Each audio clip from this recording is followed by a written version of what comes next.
AAE, can you hear okay? Yep. Can you see it? AAE, give us a heads up, thumbs up. Oh, that's, yeah, okay, good, all right. Okay, so, without further ado, you probably can't see me, but you can probably see the back of my bald head. I don't know, where is it? There's my bald head, okay. Tony Bonato is the head department chair of construction, and he's going to be talking to us today about renewable energy. And as you guys know, Granite Hills, he's also going to be continuing this class with you in the spring. So this is a way for you to kind of get to know him. Construction technology here at VVC is extremely innovative, and they have a very strong solar program that's running. So, but Tony's going to kind of talk about some of the application, give us a guest lecture on renewable energy in general. So thank you for coming, Tony. All right. Good morning, everybody. Good morning, Granite Hills. Good morning, AAE, and good morning, live class.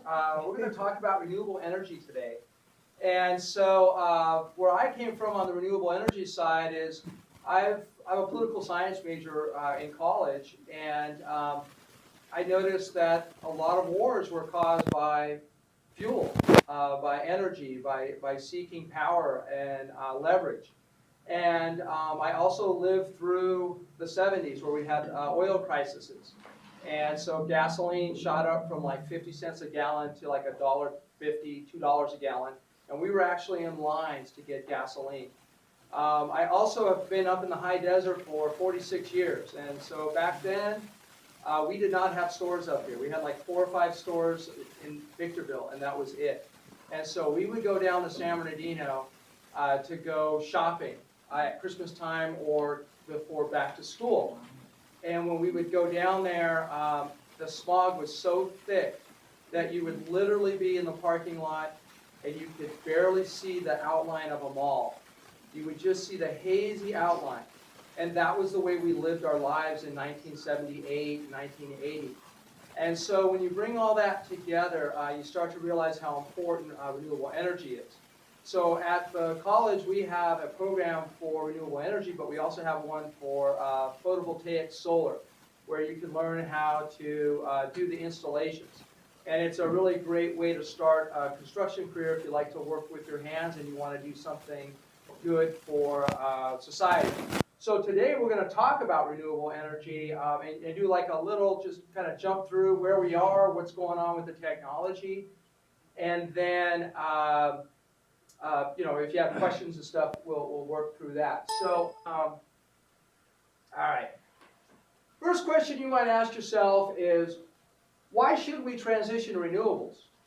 Because a lot of times what you hear is it's all about tree hugging. It's all about environmentalists who are trying to tax businesses, destroy the economy, and make the world better, but at somebody else's cost. And so when we talk about climate change, that's a big issue. And if you guys notice this November, it feels like late September. If you don't see it, I don't know what to tell you. 40-some years, this is a crazy November, and we've had more and more of these. And that's having a big impact on the world. Pollution. Pollution's a big deal. And again, you know, today is such a gorgeous day, you might look around and you might say, I don't care. It looks great to me. My air is clean. And maybe that's how some people like in Nebraska or Oklahoma or somewhere else might feel in the United States because they're not affected so much by the pollution. But I can tell you Salt Lake City, which is a beautiful city, in the wintertime, it gets what's called an inversion layer, and it keeps all the smog in. And it looks like LA. I was there about 2 years ago, and on the radio they had announcements, keep your children in, it's too polluted to go outside. So this is a big issue. And then war. Guys, Persian Gulf War in 1991 and invading Iraq, the reason why we do that is because they're really important when it comes to energy. And energy is what we use to not only heat our homes, but run our businesses and transport ourselves around our cities and deliver goods and services and fly and all those things. It all goes back to oil right now. And so renewable energy is kind of imagining a different role where we didn't have that resource. So we know the Middle East is driven by energy. But whether you're paying attention or not, there's an area called the South China Sea. And there's a big conflict there over territorial waters. And it's bringing China and the Philippines, Japan, all the powers out there are in conflict with each other. Vietnam even. And we, the world's policemen, are trying to fix that. We don't want to get drawn into yet another war over oil. Transforming societies out of poverty, that's another big one. When you have electricity, you have pumps. You pump water. You have lights at night. So you can go out and read or have class or have fun. A lot of the world at night, as soon as the sun goes down, everything stops. By having electricity, it allows your economy to grow, it allows businesses to grow, and it transforms that society. And what we know is that when you get wealthier, you have less kids. You have more to do than just raise kids all the time. And we've seen population stabilization in Europe, a lot of Asia, a lot of Latin America, obviously North America, Japan, and so on. Right now, the big outliers are Africa and in the Middle East. Those are the places where populations are still growing really rapidly. So all of these things sort of come together, believe it or not, with renewable energy. So it's not just about hugging trees, although I love trees. It's bigger than that. When we look at where we are right now, the big picture, this is renewable energy. This chart tells you where we're at. A lot of the data we'll have is from 2014, 2015, because, it's always a little bit behind as we're trying to compile everything. And so what you'll notice is the world total is 5.2 terawatt hours, which is a lot of watt hours. I'll just tell you that. It's like trillion. And one of the things that you'll notice is that hydro makes up a huge portion of that. So you don't hear us talking about hydro a lot because it's already played out in the United States. We've dammed up all the rivers that we're really going to be able to dam up. And every time you do that, you mess up the situation there with the fish and the deer and all the ecosystems that were involved. When we throw a dam up, it has a problem. There's still areas of the world that have not dammed up their rivers, so there can still be some growth in hydro. And you can see that's 3.9 out of 5.2. So you're talking the rest only make up about 1.3. So hydro is the big kahuna right now when it comes to renewable energy. But the cool thing is all these other forms are areas of huge growth and huge potential. And that's what we're going to talk about today. So like I say, hydro is number one, but it's also pretty maxed out. Again, this is a chart that kind of takes that table and puts it in a pie graph like everyone likes. I don't know what it is about pie graphs, but I really dig them. And you can see wind is 13% of renewable energy that we're making.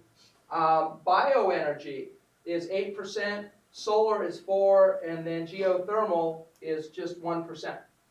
And so what we're going to do in the next 20 years is that pie graph is going to change, and all those other sources are going to become much, much bigger proportions than hydro. And hydro will keep making, this amount, maybe even grow a little bit, but all the rest of these are going to start contributing a lot higher rates. So, believe it or not, right now, coal is the #1 source of electricity. It has been since the 50s. And if you look at fossil fuels, natural gas and coal together make up about 2/3, about 66% of the electricity that we use is made from natural gas or coal. Now this is for the world. We'll look at another slide and you'll see that natural gas in the United States has overtaken coal in the last few years. It turns out electricity production makes up 30% of the greenhouse gases that we produce as a humanity each year. And you'll notice that renewables right now only create about 14% of the world's electricity. So that's where we can really get a nice bump.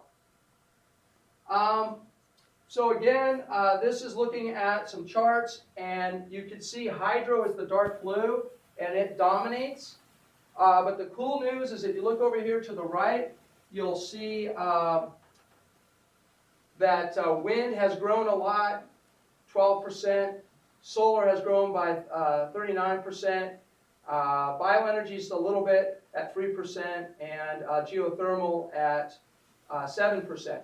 Now the reason why you'll see like the 12% has a bigger bar on it is because what they're saying is if you look over to the right, terawatt-wise, wind has grown by 12%, but because it's such a bigger proportion to start with, that equates to just shy of 80 terawatts, whereas solar is on fire at 39%, but because it's at a smaller source right now, it's just under 60 terawatts. So hopefully these slides are making sense. The cool thing is that these technologies are taking off, and not just in the United States, but really worldwide. If you look at U.S. electricity production, so now we're gone from the world to now let's focus in on the United States. What you'll see is that natural gas is at 33% and coal is at 32%. Now we recently had an election, and it was a little bit of a surprise at what happened. And our president-elect is sort of going back to coal. One of the big problems with coal, besides the pollution part, is that it's really expensive to mess with. So it's really cheap. You go, you dig a big gouging hole in the earth, and you make a big mess. And it rains, and it runs off, and it gets into your streams and everything. So that's the tree hugger part of it. But there's also the economics of it. Then you have to lift it up. You got to take it somewhere.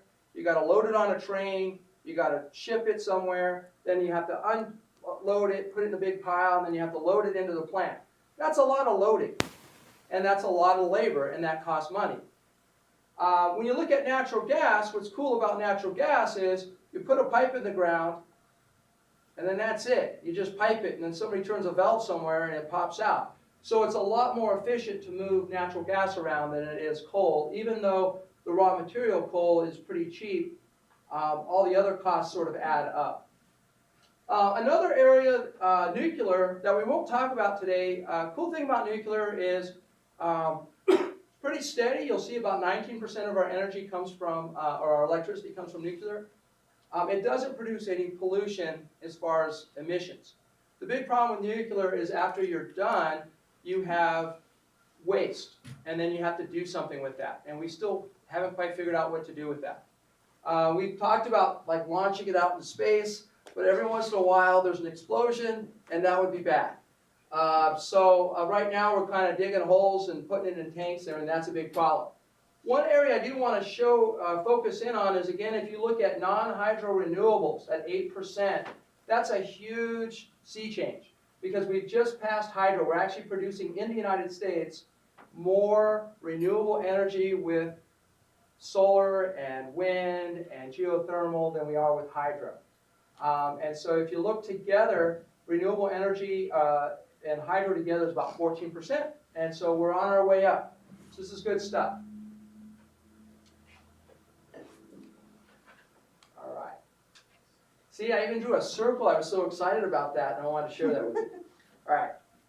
All right, California, where are we? As usual, we rock. We're the Golden State. We tend to be the leader. And that's one of the interesting things is we're going to have a situation where the national government is going to be kind of going backwards with coal and whatnot. But California, because you're a state, you have your own government, you have your own values that you get to project. And we've embraced non-polluting energy sources for years now.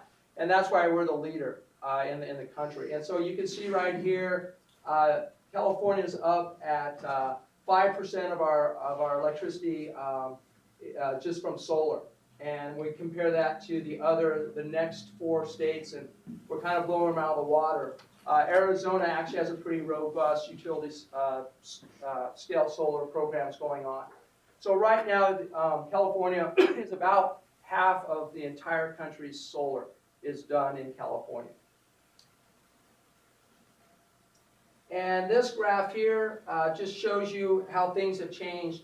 And again, one of the things to focus in on is to notice that hydro is sort of, going down. And why does it go down? Why would hydro go down? Can you think of what's been going on the last few years that would mean that we're making less hydro? That's kind of weird. Did we blow up dams? Did we? We don't have any water.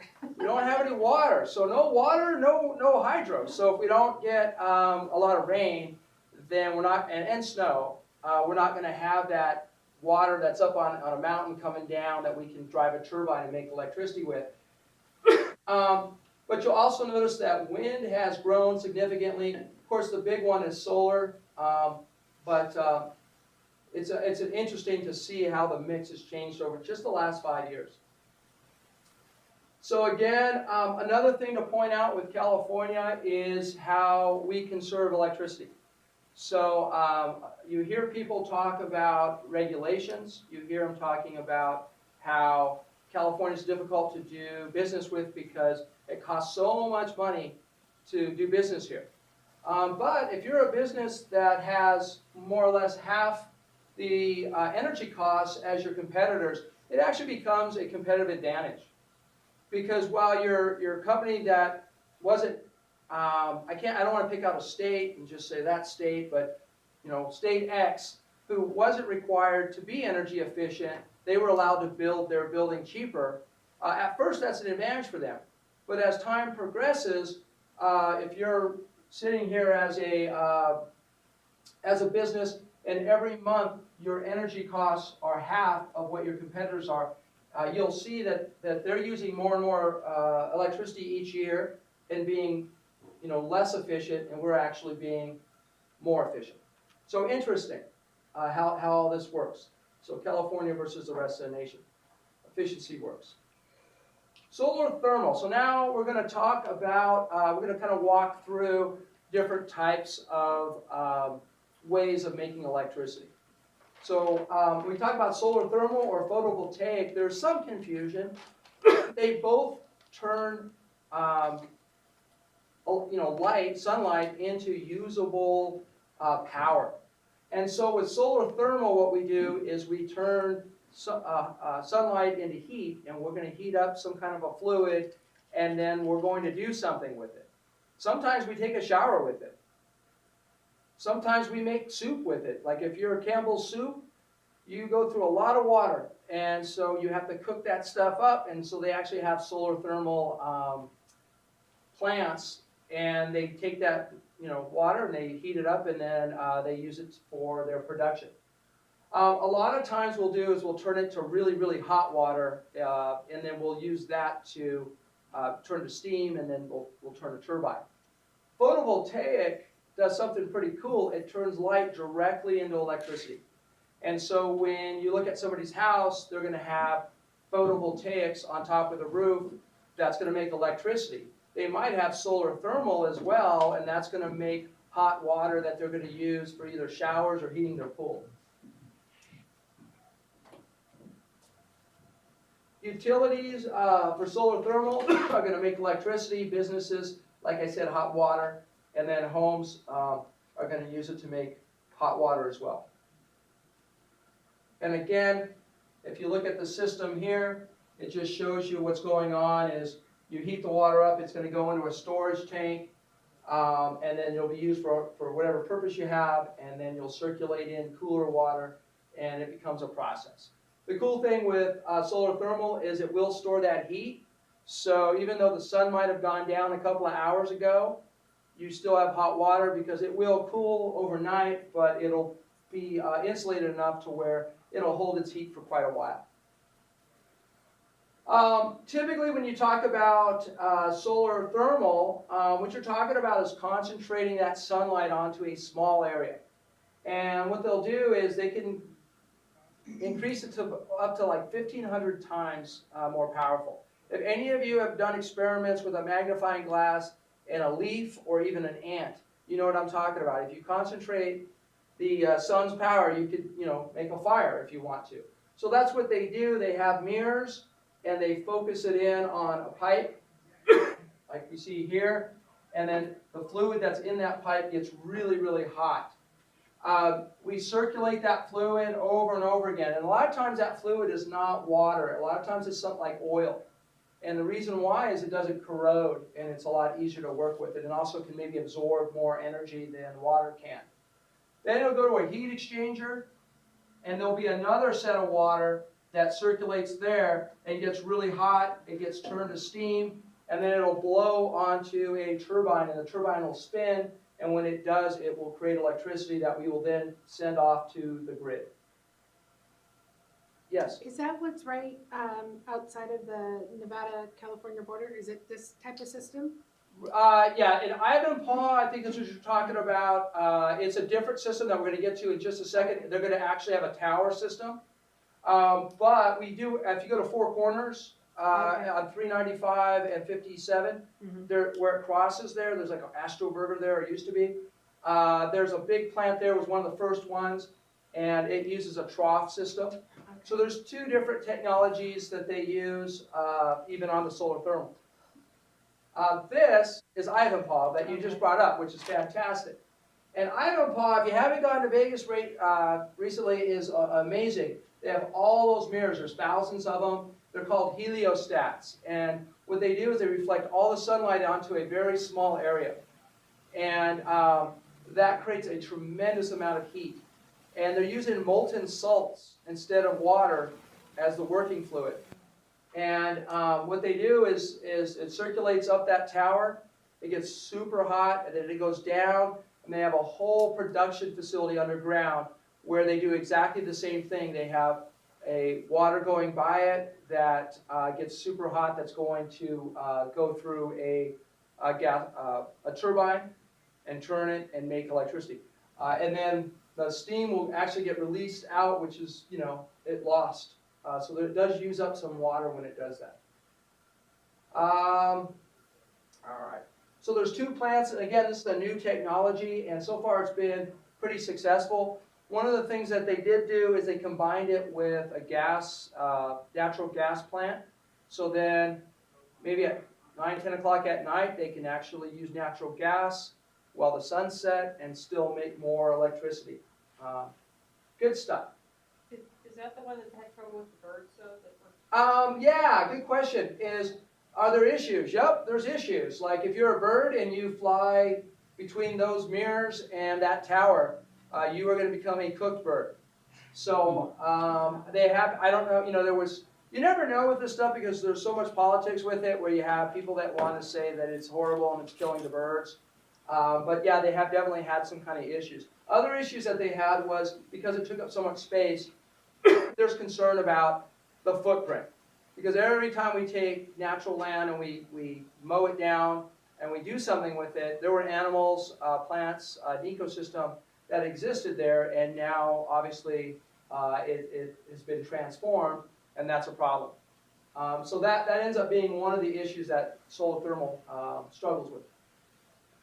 So advantages and disadvantages of solar thermal is it's free, reliable energy source each day. So remember we talked about coal and how you have to shovel it and transport it again and then untransport it and load it. So you're touching it over and over and over again. So even though it starts off cheap, by the time you get done, it costs money. Well, solar has the opposite thing. It starts off kind of expensive, but every day the sun rises, and every day you get that solar resource, and you spend no money on paying. You don't have to pay for the sun. You don't have to transport the sunlight. It's right there. So that's pretty cool. Another really cool part about solar thermal is that it can store the energy. Storage is a really big issue when it comes to solar because the sun is only on, 12 hours a day, depending on the time of the year. So if you could heat something up and then you could delay production for a couple of hours, it pushes your production into the early evening, which is really helpful for when we use electricity. Again, no pollution. It's scalable, meaning that you can just keep growing it, throw in more mirrors, and you can make it bigger. And another cool part is falling costs. One of the issues that we have out there is what's called subsidies. So does everyone know what a subsidy is out there? Is there anyone who doesn't? I hope so. All right, Granite Hills? Okay, so what happens is when you have a new technology, it's really expensive to do all that research and development, and then you put it out there, and then when you're operating it, you learn, oh wow, if we did it this way, it would have been better, and wow, this thing doesn't work very well at all, and you have to fix it, and that's very expensive. But once you know how to do it, you just start cranking it out, and it gets cheaper. So by putting out subsidies, what happens is we sort of get things done earlier. Instead of having to wait 20 years to sort of wander around slowly, we go through that 20 years in 5 years. And so what happens on really all the renewable energies is that as we have invested in subsidies, and when I say we, I mean taxpayers, we are putting money in, and then there's policies that are giving the money to encourage these kind of projects. The payoff is that we get there sooner. And when we get there, the costs fall, and all of a sudden these renewable energy projects become very competitive. And so we're seeing that across the board. Photovoltaics, which we'll get to in a second, but it's solar thermal, wind, they have become where 20, 30 years ago they were super expensive. Now they're very affordable, very competitive. The other issue becomes when you're looking at your competitors, the other countries in the world. China, do you think they're doing subsidies? They are. Europe, are they doing subsidies? Yes, they are. Japan, yes, they are. India, yes, they are. So if we don't do the subsidies and our opponents, not opponents, but competitors do, what's going to happen is, remember those cost curves we were looking at and the energy production curves? There'd be a real big gap, and it would say world and the US. And then we would find ourselves at a competitive disadvantage. So this has really becomes important. Like I say, it's much bigger than hugging trees. Disadvantages. Initial costs are high. So when you go to build it, it costs a lot of money. Where you start getting the payback is, again, when we come back to free, reliable energy source, you don't have a lot of expenses putting more money into it. You do need a larger area, and that's a big problem. And so every time they go to build one of these plants, they're going to take up 500 acres, 2,000 acres, and so that becomes an issue because of the environmental impact. Also, the output is dependent on the solar resource. So we'll look at some maps later on, but you'll find out that it's not good to build a solar plant in Michigan or Seattle, right? So we got to be smart about where we build them. When we build them in California, especially Southern California, Nevada, New Mexico, Southern Utah, those are all good places. Arizona, East Texas, those are all really good places. It does use water. So again, those places also happen to be hot and dry. And we are going to use water because that steam, as it goes up, it goes into the atmosphere. And then the fact that it's available only during the daylight. Again, with solar thermal, there is sort of a delay that you can put in there to where instead of production stopping at 6 p.m., it might stop more at like 10 p.m., which is really cool. All right, photovoltaics. This is where we take sunlight and it instantaneously turns it into electricity. And it does it at about a 20% rate, which is awesome because just a few years ago we did it at about a 12% rate. And so we have made tremendous gains. And what does that mean when we go from 12% to 20% efficiency? It means that the land that it takes or the space it takes to make the same amount of electricity, it shrinks by like 40, 50%. And that's cool. So utilities use it on a big scale. Now you've probably seen some around town. They did a pretty nice project out there in Lucerne on Camp Raft Road. They're doing one in Pinon Hills. You'll see these big farms out there, and there's even really big ones out there on the 10 freeway. Businesses. If you drive around town, you will see almost every business anymore has solar on top of their roof. And here at Victor Valley College, we have solar. I know Granite Hills has solar in their parking lot, Apple Valley High School. AAE, my understanding is you have a project that's coming soon, and you're going to have a PV bill. For Victor Valley College, we spend about $600,000 less every year on electricity.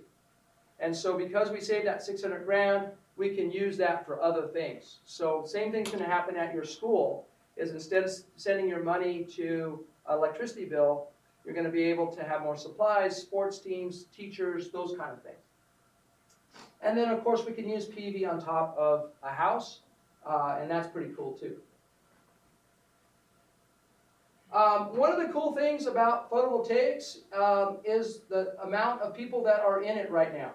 And if you see this blue graph, those bars, that tells you how many people are working in PV, photovoltaics. And if you look at the other two, that's telling you how many people work in coal mining, which you can see is orange, and how many people work in oil and gas extraction. And shockingly, photovoltaics is actually the #1 energy job out there. Oil and gas extraction is #2. And you'll notice that coal mining is down to like 55,000 people in the country work there. And again, the reason is they have these huge loaders, and it just doesn't take a lot of people to load up that coal. This graph will continue to grow. Employment in solar is growing about 20% a year. And California has almost half of those jobs. So what are the advantages? Well, free, renewable, reliable energy source. You know the sun's going to rise each day. Very low maintenance costs. Basically, you spray water on top every couple of months to clean them off, and that's about it. No pollution. Scalable. You just add more panels to grow what you want to make. And if you put it on your house, you'll have a payback in about 5 to 8 years, meaning that you'll recover all the costs of installation in about 5 to 8 years, and then after that, you have no electricity bill for the rest of your life. So if you live in your house for, 40 years, you have 32 years of no electricity bill, which is cool. Again, high initial costs. You have to invest in it. Large area needed. So when we do big solar fields, it takes up quite a bit of space. If you put it on your roof, what's nice about that is you weren't using your roof anyhow. So it's not a big deal. And then again, another problem again is it only being there during daylight. So most homes connect to the grid, so it's not an issue. And then some homes are what we call off-grid, and they'll have a battery system. So they'll charge the batteries, and then at night when there's no sunlight, they'll drain the batteries, and then the next day they'll do it again. And they'll have enough battery so that, say we did have a storm and for 3 or 4 days there wasn't a lot of sunlight, they have enough storage to cover 3 or 4 days. And so for them, they're off the grid, they produce their own electricity, and they save all that money and pollution and all the other issues. So solving the supply problem. This is roughly what Edison faces every day. Is at night, at 9, 10 o'clock at night, we go to bed, we don't use a lot of electricity, we sleep, and then in the morning we wake up and we start getting ready for the day, curling irons and blow dryers and toasters and stuff like that. And then everybody goes to work and they're turning on lights and they're doing all this stuff, and they have to use a lot of electricity. And then as the day progresses, we start heading home and chilling out and relaxing. And as we turn things off, the electricity use drops off. And so what sucks for Edison is it's like, okay, I build a plant and I operate it 24 hours a day. Okay, great. But this stuff up here is really hard because if I build a plant and it only runs like 6, 8 hours a day, that's called, spending a lot of money to make a little bit of electricity. So they face this problem. Well, it ends up that PV actually produces, and solar thermal produces when the sun's up, which happens to fill that gap pretty nicely. What you will notice is in the early morning and in the early evening, solar starts to fall off, and it falls off faster than our needs do. And so that's where solar thermal and batteries can really help out, because they could kind of reduce this part and kind of stretch it out and sort of elongates it. And so battery storage, Tesla, doing all that cool stuff, that's the future, and it's really important that we do that. And that's going to help our transition. Okay, we're going to move on to wind. I love this picture. Isn't that a cool picture? Incredible. Man, that's awesome. So how does wind work? Well, you spin the blade, but with wind, it's connected to a gearbox, drives a shaft, connected to a generator. There's magnets in there. As it spins, it creates electricity. We pull that off, and then we can either store it or we can send it off to the grid. We have to condition the power so that it's the right hertz and it's the right voltage. And then it'll go off into the grid. This is what it would look like if you had it at your house. You'd have the exact same system, except you'd have the batteries. And you'd be off grid, and if your batteries were full and it was still windy and you used up all your electricity, then you pretty much turn off your wind turbine, so you don't burn anything out. This is a graph showing you how wind has grown, and just like those other graphs that we saw, you can see wind is going gangbusters. These are the areas that wind is going very well in, the dark blue. And you'll notice the center of the country has a lot of wind. And even California, Oregon, Washington has a lot of wind. And then the South doesn't. It's just because they don't have the wind resources, and so that's what really drives it. Again, this is what wind has done over time. This graph here, the descending graph, is showing you the cost. And the thing to understand is as we have put money into it, invested in it, that's what drives down these costs. And that's what makes it competitive. And as you see, wind is just taken off. So what's good about wind? A lot of the same reasons. It's free, it's high power output, reliable production. They found out that when you have wind farms all over vast areas, the wind is always blowing somewhere, so it's a lot more reliable than they thought it would be. No pollution, and the costs have come down. Disadvantages, you need wind, you need area, and the big thing is that it can be loud or unsightly. So some people look at those wind turbines and they go, oh my gosh, it's destroying the view. So that can be an issue.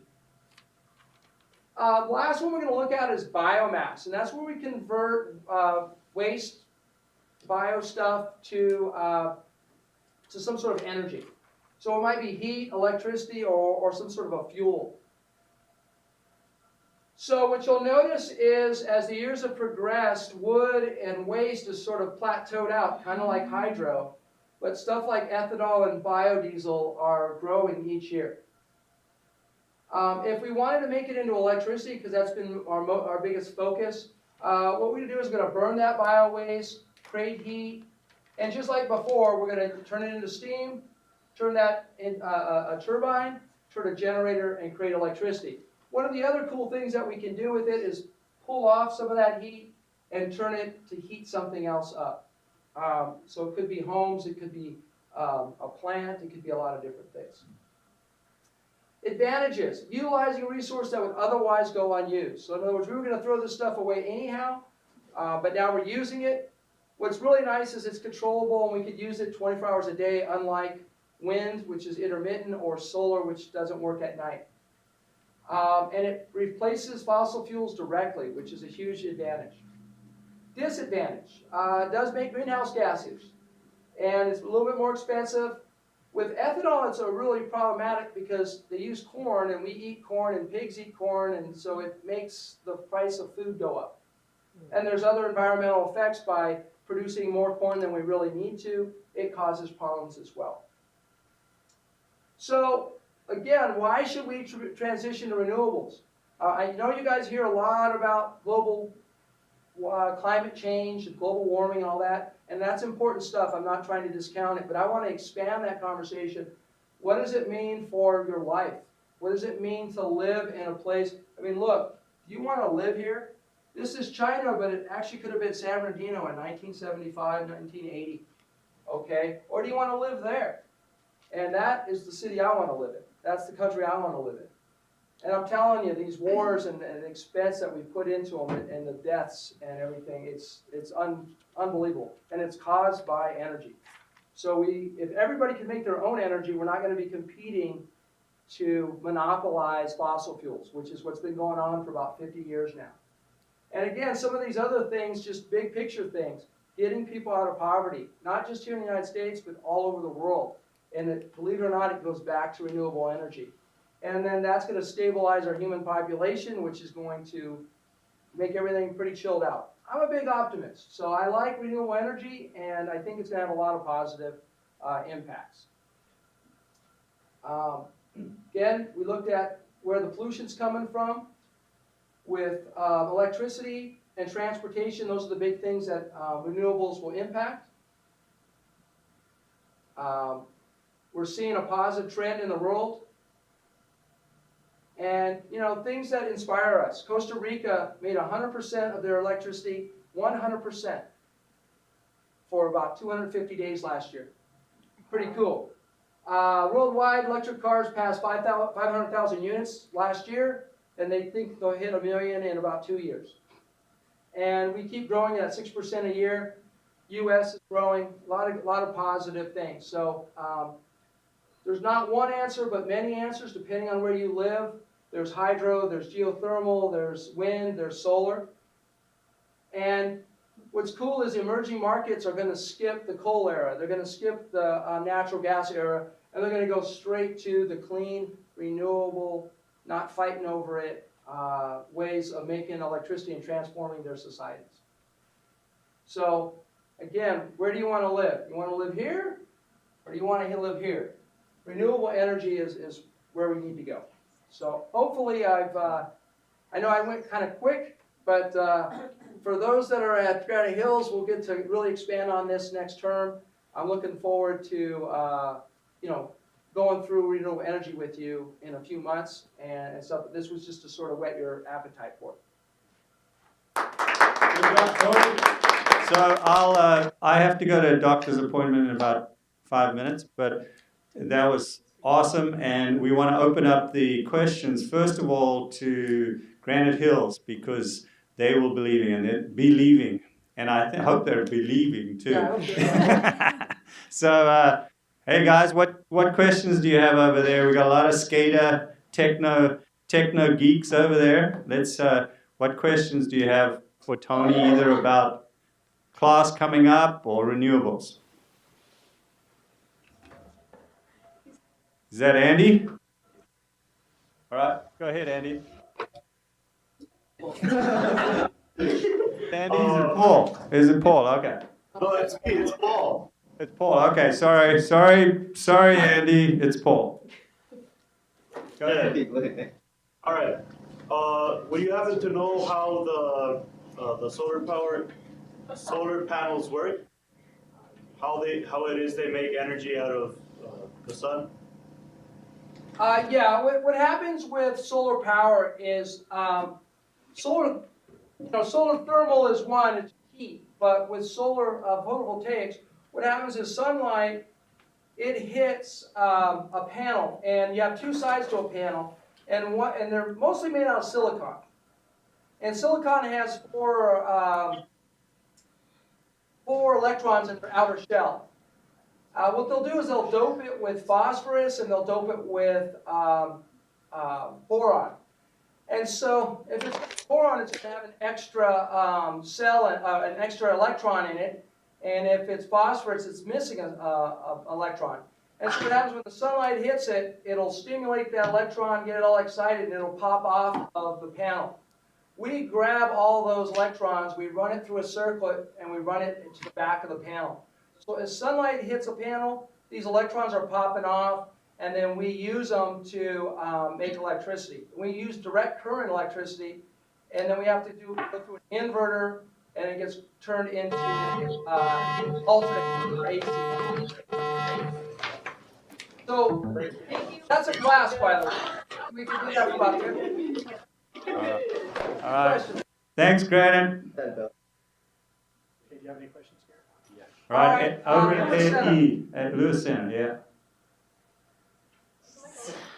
Garrett. Wait, can you hear me? We can hear you. Is it on? Yes. Okay. You were just talking about the solar panels, and I was wondering, do they need to be replaced after like a while? Because you said don't they, like a boron loses electron, and then yeah, do they just need to be replaced after a while? Like, do they have a service date? Yeah, well, right now, because we haven't done this before, right? We just made them, and so we're not really sure what's going to happen. But a lot of times, like an engineer can, based on tests and stuff, they can sort of project out into the future how long these panels are going to last. So right now, what they're projecting and they're actually guaranteeing is that your panels will last about 30 years. And so what will happen is, if your panel produces 240 watts, 30 years from now, it'll produce probably around 200 watts. So over time, it will degrade, but not a lot. What will most likely happen is in about 15 years, you're going to say, oh my gosh, they have these really cheap, amazing panels that look really bitchin' because they have like, you click in your Pittsburgh Steelers fan, it'll say Steelers on it or something awesome, right? And then you'll just go out and replace them that way. But I'm pretty sure if you buy one now and you hold on it for 30 years, you will not be disappointed. I've seen computers when I was in your age, they were like $4,000 or $5,000 for a computer. Did not have a hard drive. And I can't even explain to you what that means. And when I look at what we have now, I mean a laptop for $300, $250, these phones, it's crazy. So the same thing is happening on the solar side. It's really ramped up, and as the money is there, the market is there, we have a lot of really smart people working on making the panels better and better, cheaper, lighter, you know, all the good stuff. Okay, thank you. Okay, I over-answered your question. Yeah, you did. Thank you. Anybody else? What's yours, Rhiannon? Because I did that. Looks like we may be good here, correct? You guys good? Mr. Bonato, I'm an environmental scientist by trade, and that was one of the better presentations I've ever seen. You did a really good job summarizing all this. Thank you. Thank you. Great, thank you, Mr. Huffine. What questions from here? My wife, she always has the hard questions because she knows I screwed up on our system. No, I have a question on the different solar voltage, whatever that is. PV. There's two different kinds, like Harbor Freight has them, they're black, and then there's the other kind. What's the difference? There's actually a lot of technologies out there. I mean, there's a lot. So the panel that goes out into space that's on like a satellite, it's different than what's going up on your roof. But for residential right now, there's two. There's a monocrystalline and a polycrystalline. And the monocrystalline are a little bit more expensive to make. They're more efficient. The polycrystalline are cheaper to make. They're less efficient.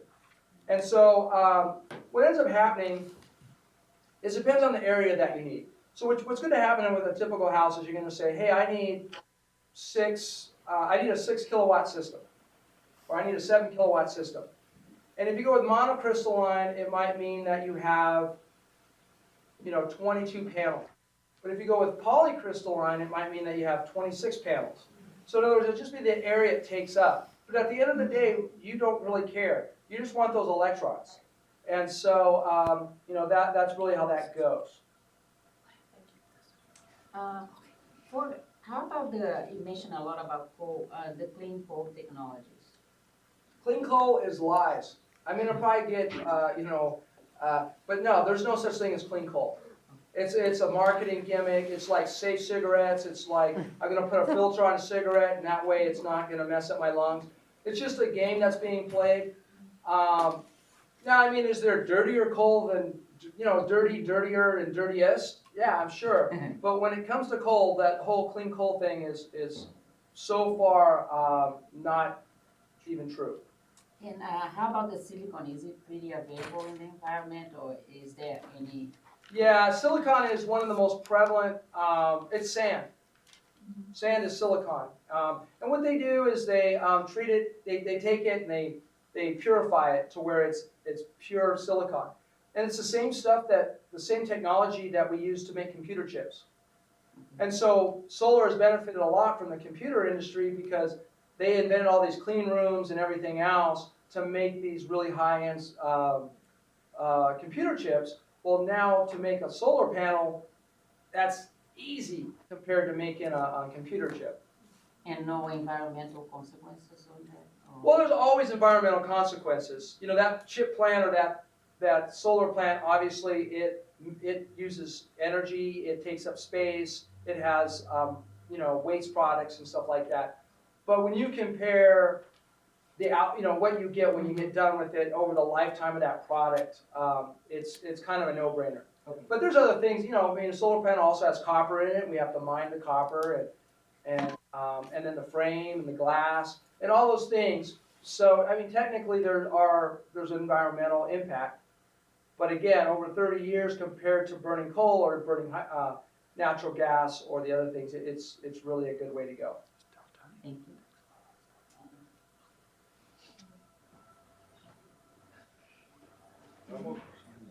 All right. Anything else? I had a list, but You know what, I okay, have a I question. was thinking. Yeah. If I wanted to run a swamp cooler in the house, how big of a panel or how many panels would I need to get? Okay. A swamp cooler does not use a lot of electricity. All a swamp cooler does is it has a fan on it that blows air, and then it has a pump, and it pumps the water. And then when the water evaporates, it absorbs a huge amount of energy. And so the air, even though the air starts out like 105 degrees, when it goes through that wet panel, you know, of water, it makes the water turn into water vapor. And then the air on the other side is really cool. It drops down to like 70 degrees, 75 degrees. And that's what you're getting.